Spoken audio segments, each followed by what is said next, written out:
I'm Dr. Ofelia Tordesillas. I'm a pediatrician.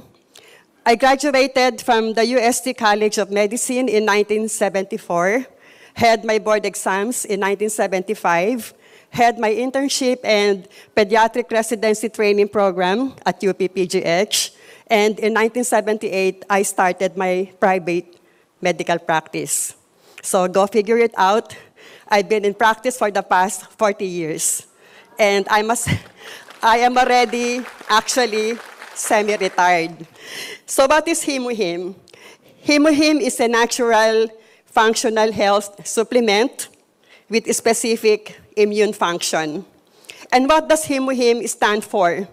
Hemo is short for hemoglobin, H for hematopoiesis, or the process of manufacturing blood, I for immune or immunity, M for modulation, and Him also in Korean means strength. Okay. Yes. So, what is immunity? Immunity refers to the capacity or the ability of our body to recognize and destroy pathogens.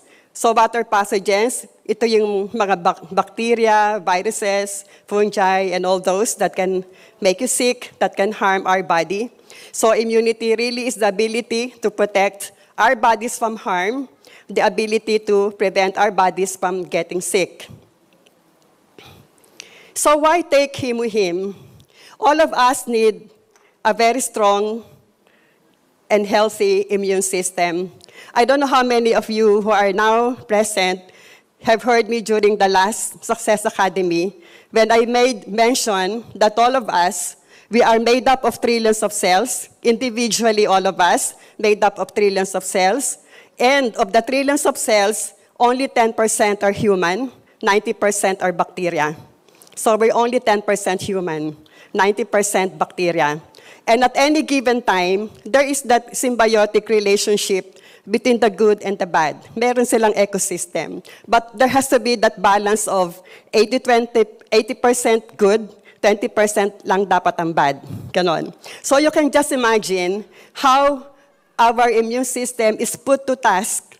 Kasi from within lang, ang dami na niyang kalaban eh. Ang dami ng bacteria. So yung pang nasa labas, mas lalong abundant ang bacteria.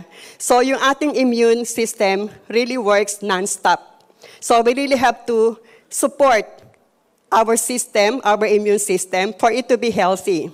So what can harm our immune system? Environmental pollutants, like the exhaust fumes coming from all those thousands of vehicles around us, ultraviolet rays, alcohol, smoking, eating too much protein, eating too much sugar, fatty foods, pesticides in your fruits and vegetables, stress also. So collectively, or if I may add, anything with preservatives, instant food, lahat ng yan, collectively, we call them the free radicals. And if the free radicals are left unchecked, they will lead to oxidative stress or damage of our body. At pag nagkaroon tayo ng oxidative stress, yan ang nagiging sanhi ng premature aging, premature degeneration of our body, not only from the outside but also from within. Alzheimer's, heart disease, cancer, those are just examples. So siguro kayo din, madalas maririnig nyo, bakit ang bata pa noon may rayuma na? Bakit ang bata pa inatake na sa puso? Bakit ang bata pa na-diagnose na may diabetes, ganon? So, courtesy of oxidative stress, courtesy of a very unhealthy lifestyle, and stress is really the #1 cause of cancer nowadays. So, you really have to be careful. So, how can HemoHim help us? HemoHim can really help promote the recovery of our body against oxidative stress. If oxidative stress can lead to premature aging, bata pa, may wrinkles na, may rayuma na. Therefore, HemoHim can slow down the aging process. Yes. It can slow down the degenerative changes that may occur in your body. It has also been found out that hemohim can activate our immune cells. Immune cells, the like of your white blood cells, lymphocytes, the natural killer cells, the cytokines, which all play a significant role also, not just in fighting infections, but is also in fighting cancer. So, yun ang kahalagahan. And hematopoiesis, as I mentioned earlier, this is the process of manufacturing blood.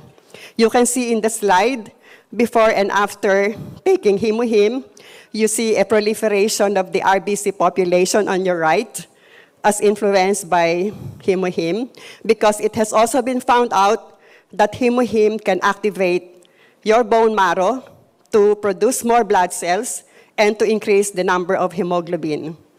It can also help boost stem cells which are very crucial to rejuvenation, repair, and anti-aging.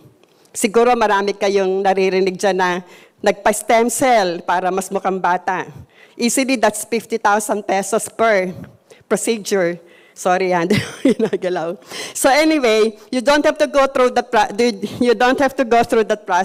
You don't have to spend the 50,000 pesos. Hemohim will be enough. to boost those stem cells, to rejuvenate you. And then white blood cells. White blood cells are the cells of our immune system. They are very, very important because they are at the front line of our battle against infections. When our body gets assaulted by microorganisms, bacteria man yan, or viruses, the WBCs are really at the front line. Para siyang si Pac-Man that eats everything and anything that gets in the way until they explode at maging pus. Diba? Kaya nga pag minsan pagpa-urinalysis ka, WBC or pus cells, mga ganon. So, a patient with low white blood cell count is at great risk of acquiring infections. In the same manner, a cancer patient undergoing chemotherapy, the oncologist really makes sure to monitor the WBC.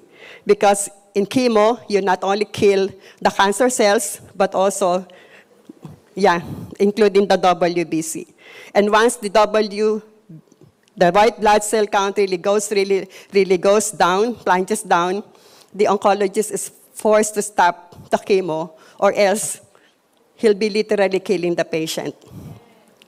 So, as shown in this slide, you compare hemohim with all the other immunoenhancers, and you see hemohim, how really superior it is compared to the other immunoenhancers.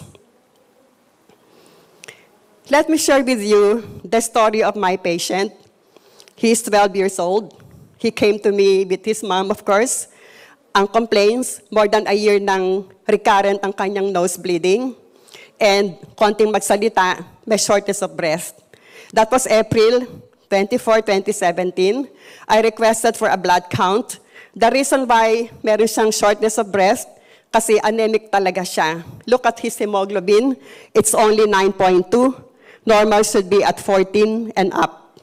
The hematocrit, which is also the same as your hemoglobin, 28 yung kanyang hematocrit as against a normal of 42 and up.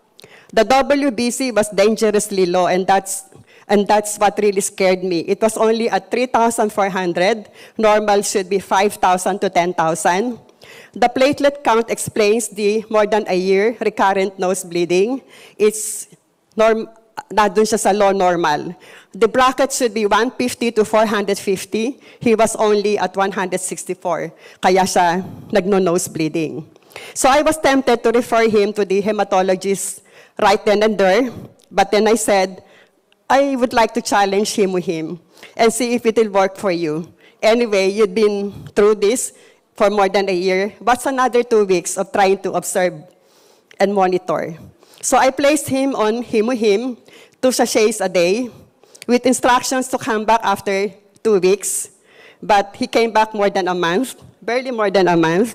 And when he came back, 3 weeks na siyang walang nose bleeding, at kahit anong takbo niya, hindi siya hinihingal.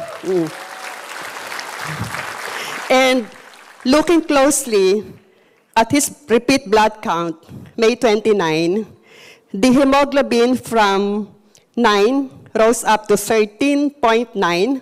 And I said earlier, the normal is 14. So it's really at 14 na rin, ganon. The hematocrit from 28 rose to 42. The RBC count, well, it was not indicated earlier, but the WBC from 3.4 rose up to 7,900. And the platelet count, unbelievable, 370.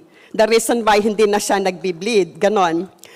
When I interviewed the mother and son, most recently when JP came over to our center, they invited the mom and dad. That was the only time I realized, sabi nung mom, actually, doktora, 12 days after pa lang, pina-repeat CBC ko na. 12 days after pa lang ng himuhim, talagang lahat daw tumaas na. Sabi ko, ba't hindi mo pinakita sa akin yon? But nevertheless, it really underscores the point na it's not hemoglobin, himuhim. It's not himuhim for nothing. Di ba sabi ko nga kanina, it can help increase the number of hemoglobin. So you can see very clearly in this example, also the WBC and even the platelets. So that has spared that child from too much physical and financial ordeal had I referred him outright to a hematologist. Nothing wrong with doing that, but I'm just so happy that right now, meron na akong ibang option.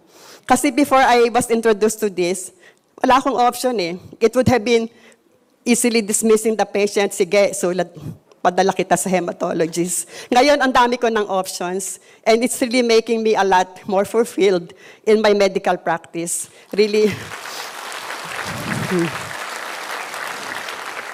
So that was the comparison side by side. So himuhim is perfect for everybody, from athletes to housewives to workers to students to elders. We all need physical strength, especially so for the aging population, because the aging population is more susceptible to a declining immune system.